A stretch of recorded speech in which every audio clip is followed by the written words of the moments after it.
오늘 말씀의 제목이 한 구도자의 고뇌입니다. 2023년도 이제 9월도 한 2주 남았는데 2023년도 인생길을 걸어오시면서 그 마음 가운데 어떤 인생의 고뇌들이 있을까요? 오늘 구주 예수님을 만날 때 그 인생의 크고 작은 고뇌들이 다 해결함 받는 은혜 임할 줄로 믿습니다. 고대 로마에서 한 장군이 원정 전쟁에 나가가지고 목숨을 걸고 죽을 둥살둥 전쟁을 치러서 이민족과의 전쟁 가운데 큰 대승을 거두고 로마로 돌아오면은 이 개선 장군이 되어서 로마로 돌아올 때 로마의 시가 들썩들썩 했다고 합니다. 시가 행진할 때 우리가 배너나 이런 이 고대 영화 보면은 마차가 그리고 좌우에 인파가 가득하여서 개선 장군을 축하하고 환호하는 것처럼 그러한 장면들이 막 연출되었다고 해요. 이 장군은 위풍당당한 이 모습으로 마차를 타고 그 시내를 지나갑니다. 주변에 있는 많은 사람들이 큰 소리로 환호하였을 것 같아요. 아무개 장군 만세, 영광스럽습니다, 존귀합니다, 환영합니다, 감사합니다. 이렇게 이제 이 장군이 이 개선 행진할 때 장군 옆에 그 마차에는 그 전쟁터에서 잡아온 노예가 한 명 있었다고 합니다. 이 노예는 이 장군을 바라보면서 이 장군이 들을 수 있는 소리로 큰 소리로 외쳤다고 해요. 어떻게 외쳤을까요? 무슨 말을 외쳤을까요? 라틴어로 이 메멘토 모리라는 이 소리로 크게 외쳤다고 합니다. 주변에 있는 많은 이 로마의 군중들은 큰 소리로 환호하지만은 그 마차에 타고 있는 이 노예로 잡혀온 이 사람은 장군이 들을 수 있도록 메멘토 모리 이렇게 외쳤다라는 거예요. 이 라틴어 이 메멘토 모리의 뜻은 어떤 뜻이겠습니까? 자신의 죽음을 기억해라. 너는 반드시 죽는다는 것을 기억하라. 네가 죽을 것을 기억하라라는 뜻이에요. 이 개선 장군을 바라보면서 로마 시내가 들썩들썩 하는데 그 마차에 타고 있는 그 사람은 메멘토 모리. 왜 그렇게 외쳤겠습니까? 비록 이 인생 여정에서 큰 대승을 거두었지만은 그 대승을 거두었다고 해서 우쭐대지 말고 더 겸손하고 인생길을 걸어가면서 당신 또한 죽음을 눈앞에 둔 존재입니다. 겸손하라라는 거예요. 유한한 생명을 가진 인간 존재는 죽음 너머에 대해서 생각하는 존재입니다. 죽음 그 이유, 죽음 그 너머 무엇이 있을까? 사람마다 이 메멘토 모리의 때는 저마다 다 다른 것 같아요. 앞에 있는 이천 목사는 이 10살 유년 시절 때 이 메멘토 모리의 시절을 그 뜨거운 여름 방학을 보내만 했습니다. 죽고 사는 문제로 고민했어요. 그리고 저의 인생 86년 그 따뜻한 봄날 구주 예수님을 만나고 86년 12월 25일 날 이 조망만한 손을 모으고 기도했습니다. 하나님, 어린이 돼서 쓰시면 쓰십시오. 그리고 오늘 이 자리에 서 있습니다. 여러분은 언제 여러분이 죽고 사는 문제로 골똘히 생각하고 여러분의 인생을 관조하였을까요? 여러분의 메멘토 모리는 언제였을까요? 철없는 사람은 한평생 인생을 살아오면서도 단 한 번 메멘토 모리의 시간을 갖지 못해요. 이 나이에 적고 많음이 상관없더라고요. 그러다가 그 어느 날 인생이 저물어 갈 그 어느 날 시간이 얼마 남지 않았을 때 그 평생에서 메멘토 모리의 시간을 갖습니다. 오늘 예배자리에 나오신 성도님들은 그 인생의 근원적인 질문에 대하여서 답을 찾고 인생의 길을 걷고 있는 줄로 믿습니다. 오늘 본문의 말씀은 이 본문의 말씀의 화두는 영생입니다. 말씀의 기록에 나온 한 사람, 이 한 사람도 예수님과 지금 영생이라는 화두를 가지고 대화를 하고 있어요. 이 한 사람이 가고 난 후에 예수님도 제자들과 영생이라는 이 화두를 가지고 대화를 나누셨습니다. 본문에 등장하는 이 한 사람의 궁극적 관심, 그 무엇입니까? 영생을 얻는 것입니다. 영생을 얻는 거예요. 돈을 벌고 명예를 얻고 권력을 얻는 것, 이 사람에게는 별로 관심 없어요. 이 한 사람에게는 이 모든 것들이 다 주어져 있습니다. 그런데 별로 관심이 없어요. 이 마가복음을 읽다 보면 이 영생, 헬라어로 조엔 아이오니온이라는 단어가 있는데 딱 2번 기록되어 있습니다. 17절 말씀과 30절 말씀. 17절에 이 한 사람이 무엇을 하여 영생을 얻겠습니까? 얻으리까?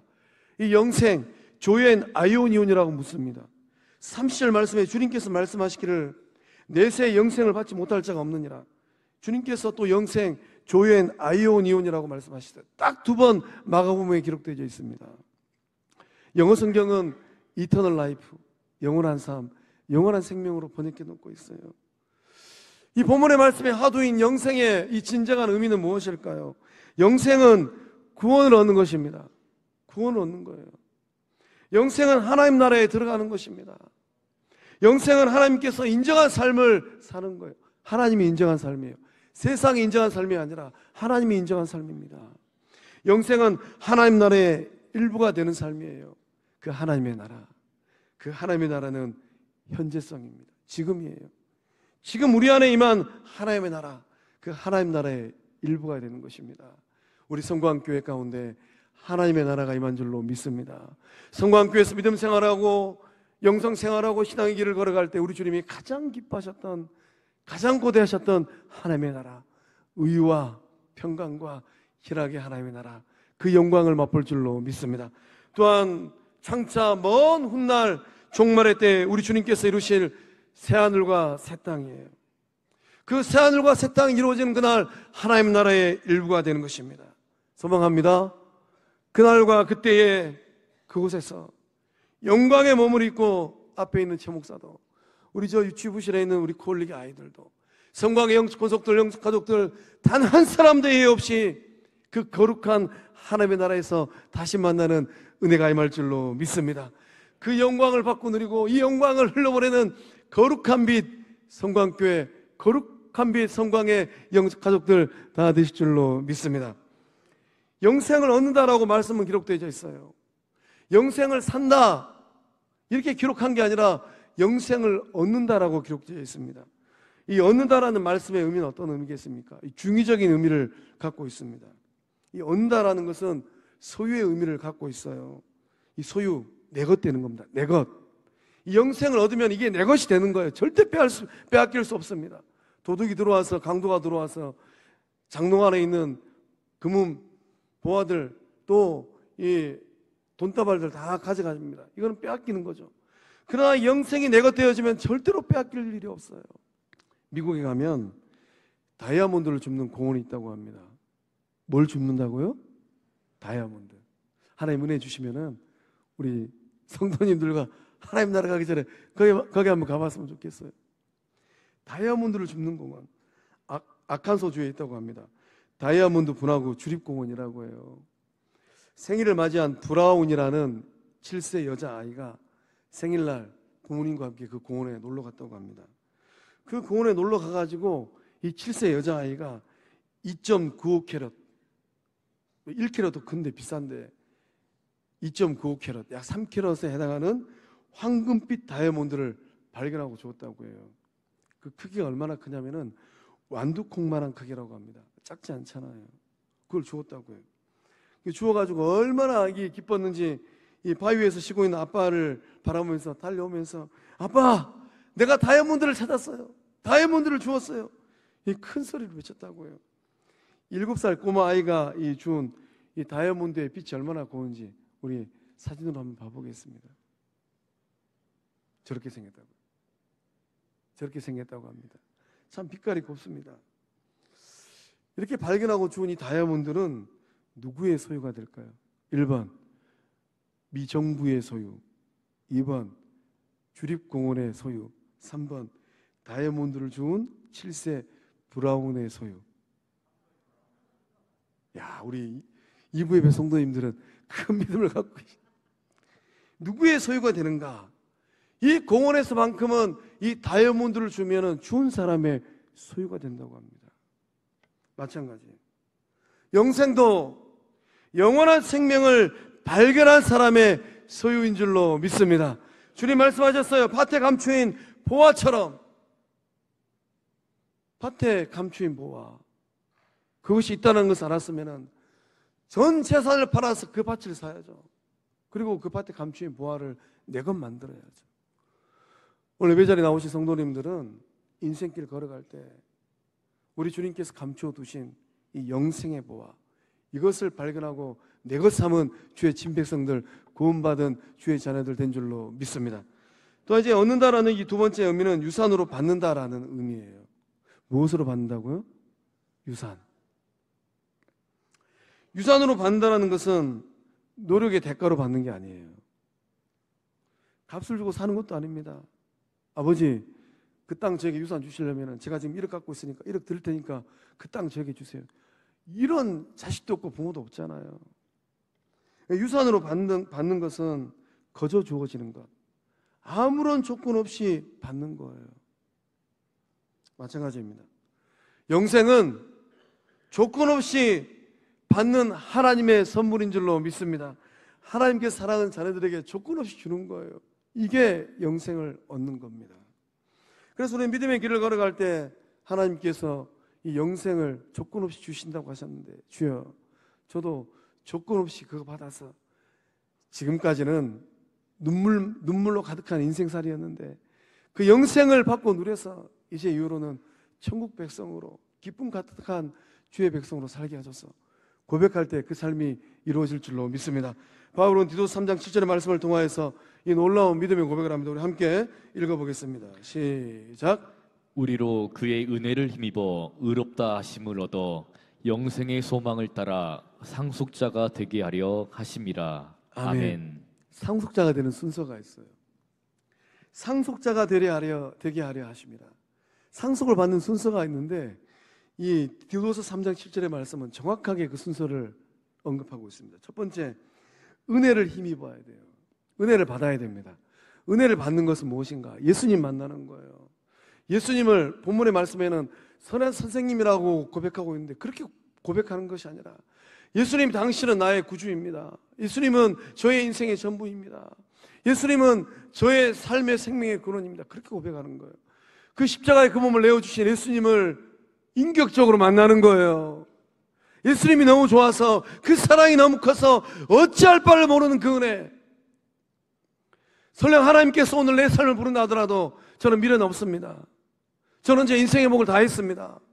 이만한 사랑, 이만한 은혜 경험한 사람 누가 있겠습니까? 하나님, 저처럼 복 있는 삶이 어디 있겠습니까? 그 고백하는 거예요. 두 번째, 의롭다 하심, 칭의입니다.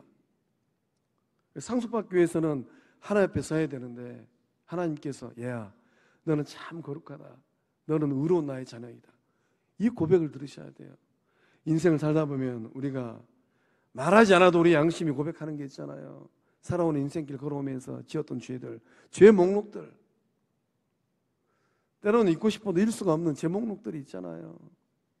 그런데 주님께서, 성부 하나님께서 십자가 예수의 보혈로 깨끗하게 씻어주시고 하나님 앞에 섰을 때, 백보자 심판 앞에 섰을 때, 너는 의로운 자다, 너는 의로운 나의 자녀다, 여기까지 가셔야 돼요. 그 다음에 세 번째 무엇입니까? 영생의 소망을 따라가는 거예요.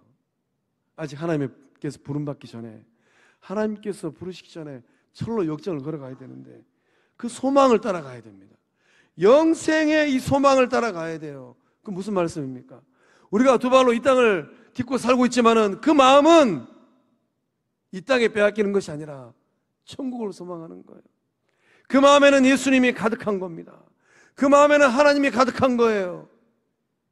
그래서 오늘 예배 자리에 나오신 우리 성광의 영수권속들은 이 거룩한 상속자의 순서를 따라서 은혜를 받고 칭의를 받고 영광의 소망을 따라갈 때 마침내 그 하나님의 나라를 상속받는 주의 자녀들 다 될 줄로 믿습니다. 예수님께서 예루살렘으로 올라가는 이 마지막 길입니다. 한 사람이 예수님께 달려와서 꿇어 앉았어요. 달려와 꿇어 앉는 것은 종이 주인에게 취하는 모습입니다. 존경의 표시로 진심을 다해서 이 자세를 가지고 예수님을 만나고 있는 겁니다. 예수님께서도 이 진심 어린 자세를 취한 이 사람을 보셨어요. 어떻게 보고 계십니까?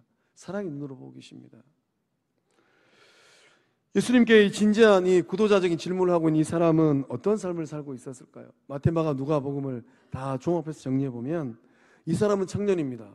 나이는 24세에서 40세 정도. 인생의 가장 황금기를 보내고 있어요. 청년이에요. 청년의 젊음이 있어요. 또 관리입니다. 출세했어요. 명예도 있어요. 직함도 있어요. 부럽지 않아요? 난 부럽지 않아요. 또 부자입니다. 어느 정도 부자였을까요? 말씀은 큰 부자라고 기록하고 있어요. 큰 부자입니다. 아마 그가 살고 있는 그 지역에서는 1등 부자이지 않았을까? 큰 부자예요. 어릴 때부터 율법을 철저하게 지켜온 사람입니다. 세상 사람들이 추구하는 젊음도, 부도, 권력도 한 몸에 다 가지고 있는 사람이에요. 나이 젊어 집안 좋아 사회적인 명망이 있는 출세 가도를 달리고 있는 사람, 남모를 것이 단 일도 없는 사람, 한마디로 하면 금수저 중에 금수저 인생. 태어나면서부터 아마 금수저를 물고 났을 것 같아요. 조상들로부터 물려받은 유산이 얼마나 많은지. 이 부자 청년이 17절 말씀을 통하여서 구주 예수님께 질문을 합니다.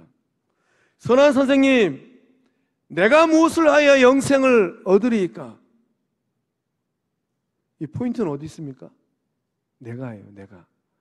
내가 뭘 해야? 이 영생 구원을 자기가 노력해서 쟁취하고 얻으려고 생각하는 것, 이것이 문제예요. 이 영생 구원이 전적 하나님의 은혜라는 이 사실을 모르고 있는 겁니다. 자신의 젊음과 자신의 재력과 자신의 명성으로 어떻게 잘해보면 이 영생 소유증을 취득할 수 있겠구나, 면허증 따는 것처럼 취득할 수 있겠구나. 그래서 마태복음을 보면 이 부자 청년이 이렇게 질문해요. 이 마가복음에는 기록되어 있지 않는데, 아직도 무엇이 부족합니까? 아직도 무엇이 부족합니까? 내심 어떤 대답을 기대했을까요? 선생님 보시기에 내가 아직 무엇이 부족합니까? 어떤 대답을 기대했겠습니까? 이보게, 자네는 그만하면 됐네. 자네 정도면 충분하네. 자네가 천국 못 들어가면 누가 천국 가겠는가? 아마 이런 대답을 내심 기대했을 것 같아요. 예수님은 어떤 대답을 했습니까? 예수님께서 이 부자 청년의 기대를 뒤집는 뜻밖의 말씀을 하십니다. 우리 21절 말씀 함께 읽어보겠습니다. 21절 말씀 시작. 예수께서 그를 보시고 사랑하사 이르시되 내게 아직도 한 가지 부족한 것이 있으니 가서 내게 있는 것을 다 팔아 가난한 자들에게 주라. 그리하면 하늘에서 보화가 내게 있으리라. 그리고 와서 나를 따르라 하시니. 아멘. 예수님께서 지금 무슨 말씀을 하고 계신가요? 예수님께서 이 부자 청년에게 반을 팔라라고 말씀하지 않으셨어요. 4분의 3을 팔라라고 말씀하지 않으셨고, 전 재산 다 팔아치우고 다 팔아서 땡전 1원 한 푼 남김없이 가난한 자들에게 나눠주라라고 말씀하셨습니다. 예수님의 눈에 이 사랑스럽게 보이는 이 부자 청년의 인생에 문제가 있다면 무엇일까요? 무엇이 문제일까요? 영생을 추구하는 이 구도자의 길, 이 영생의 길을 가고자 하는 이 청년의 발목을 잡고 있는 것이 있다면 무엇일까요? 부자 청년이 소유하고 있는 많은 재물이에요. 많은 재물. 어떤 사물이나 사람이 우리들 마음의 정중앙에 자리 잡고 있으면 그것이 우리들의 궁극적 관심이 됩니다. 궁극적 관심. 이 궁극적 관심을 잘 다스리지 못하면 이것이 하나님의 자리를 꿰차게 돼요. 하나님의 자리를 꿰차게 되면 이것이 무엇이 되는가? 우상이 됩니다. 사람마다 다 달라요. 어떤 사람은 재물이, 어떤 사람은 명예가, 어떤 사람은 권력이, 어떤 사람은 세상 향락이, 어떤 사람은 그 자녀들이 궁극적 관심이 됩니다. 그래서 하나님의 자리를 딱 꿰차버리면 이것이 우상이 돼요. 부자 청년의 이 궁극적 관심 대상이 둘이 있었습니다. 하나는 재물이고 하나는 영생이에요. 이 재물과 지금 영생 사이에서 왔다 갔다 하고 있어요. 예수님은 이 부자 청년의 문제점을 정확하게 꿰뚫어 보셨습니다. 예수님께서 이 부자 청년에게 제시하신 영생을 얻는 길 무엇입니까? 2%의 이 부족함을 채우는 길이 무엇입니까? 모든 재산을 다 팔아서 가난한 자들에게 나눠주는 거예요. 무슨 말씀입니까? 단순히 재물을 팔아서 가난한 사람들을 구제하라는 말씀이 아니에요. 베드로는 다 팔았다라고, 다 버렸다라고 고백하였는데 주님 베드로의 삶을 정확하게 알고 계셨잖아요. 무슨 말씀입니까? 부자 청년이 가지고 있는 재물에 대한 마음을 버리라는 거예요. 예수님은 베드로를 알고 계셨어요. 베드로야, 네 마음에 그 배도 집도 없는 것 내가 알고 있다. 네 마음에 내가 가득한 것 내가 알고 있다. 이 부자 청년은 그 마음에서 재물을 버릴 수가 없었습니다. 하나님 외에 궁극적 관심을 철저하게 버리라라고 말씀하고 계십니다. 그것을 버리고 나를 따라와 제자가 되라라고 말씀하시는 거예요. 우리 성도님들의 인생의 궁극적 관심은 무엇일까요? 그 관심사항이 누구일까요? 우리 성도님들의 관심사항이 궁극적 관심이 오직 하나님, 오직 예수님, 오직 성령님 된 줄로 믿습니다. 하나님만을 사랑하고 하나님만을 자랑하고 하나님만을 기뻐할 때에 다른 게 섞이지 않아요. 1%도 섞이지 않습니다. 2%는 커요. 오직 하나님만을 사랑하고 예수님만을 사랑하고 성령님만을 사랑할 때 하나님은 어떠한 일을 이루실까요? 우리 시편 37편 4절에서 6절의 말씀 함께 읽어보겠습니다.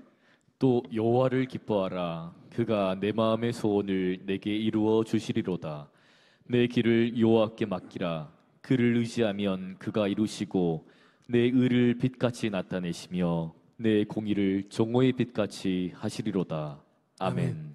우리 성도님들의 인생의 궁극적 관심이 하나님의 기쁨, 하나님만이 되어질 때에 하나님께서 그 마음의 소원을 이루어주시는, 따라다니면서 복주시는 하나님 만날 줄로 믿습니다. 전적으로 맡기고 의탁할 때 마침내는 그 인생을 빛나는 인생, 그 공의를 정오의 빛처럼 많은 사람들 앞에 세워주는 이 은혜가 흐를 줄로 믿습니다. 부자 청년은 예수님 만나러 올 때는 한 걸음에 달려와서 무릎을 꿇고 환한 얼굴로 달려와서 엎드렸어요. 그러나 돌아갈 때는 슬픈 기색을 하고 근심을 하며 돌아갔습니다. 무거운 발걸음으로 고개를 푹 떨구고 돌아갔어요. 이 부자 청년의 뒷모습을 보고 둘러앉아 있는 제자들을 바라보면서 주님 말씀하셨습니다. 재물이 있는 자는 하나님 나라에 들어가기가 심히 어렵도다. 얘들아, 하나님 나라에 들어가기가 얼마나 어려운지, 낙타가 바늘기로 나가는 것이 부자가 하나님 나라에 들어가는 것보다 쉽겠다. 제자들이 깜짝 놀랐어요. 그리고 서로 질문합니다. 그런즉 누가 구원을 얻을 수 있을까? 남에서부터 말씀을 저렇게 순종하고 지켰던 부자 청년, 아쉬울 게 하나도 없는 저 잘난 사람도 구원을 받지 못하는데, 가진 것 없어, 배운 것 없어, 내세울 것 없어. 그럼 우리는 어떻게 될까? 우리는 구원받을 수 있을까? 예수님께서 아주 간단 명료하게 대답을 하십니다. 사람으로 날 수 없으되 하나님으로는 그렇지 아니하니 하나님으로서는 다 하실 수 있느니라. 부자도 가난한 자도 배운 사람도 못 배운 사람도 금수저라 할지라도 흙수저라 할지라도 잘생긴 사람도 못생긴 사람도 이쁜 사람도 평범한 사람도 하나님께서 다 구원하여 내실 줄로 믿습니다. 예수님께서 예수님을 따라가는 제자도에 대해서 말씀하셨습니다. 제자는 어떤 사람입니까? 인생의 궁극적 관심이 오직 예수, 오직 하나님인 사람인 줄로 믿습니다. 제자는 있는 것을 팔아서 가난한 사람들에게 나눠주는 사람이에요. 제자는 모든 것을 팔고 예수를 따라가는 사람들입니다. 제자는 전적으로 하나님만을 의지하는 사람이에요. 제자는 하늘 보화를 바라보고 살아가는 사람들입니다. 사랑하는 성광의 성도 여러분, 나를 팔고 천국을 사는 주의 친백성들 다 되실 줄로 믿습니다.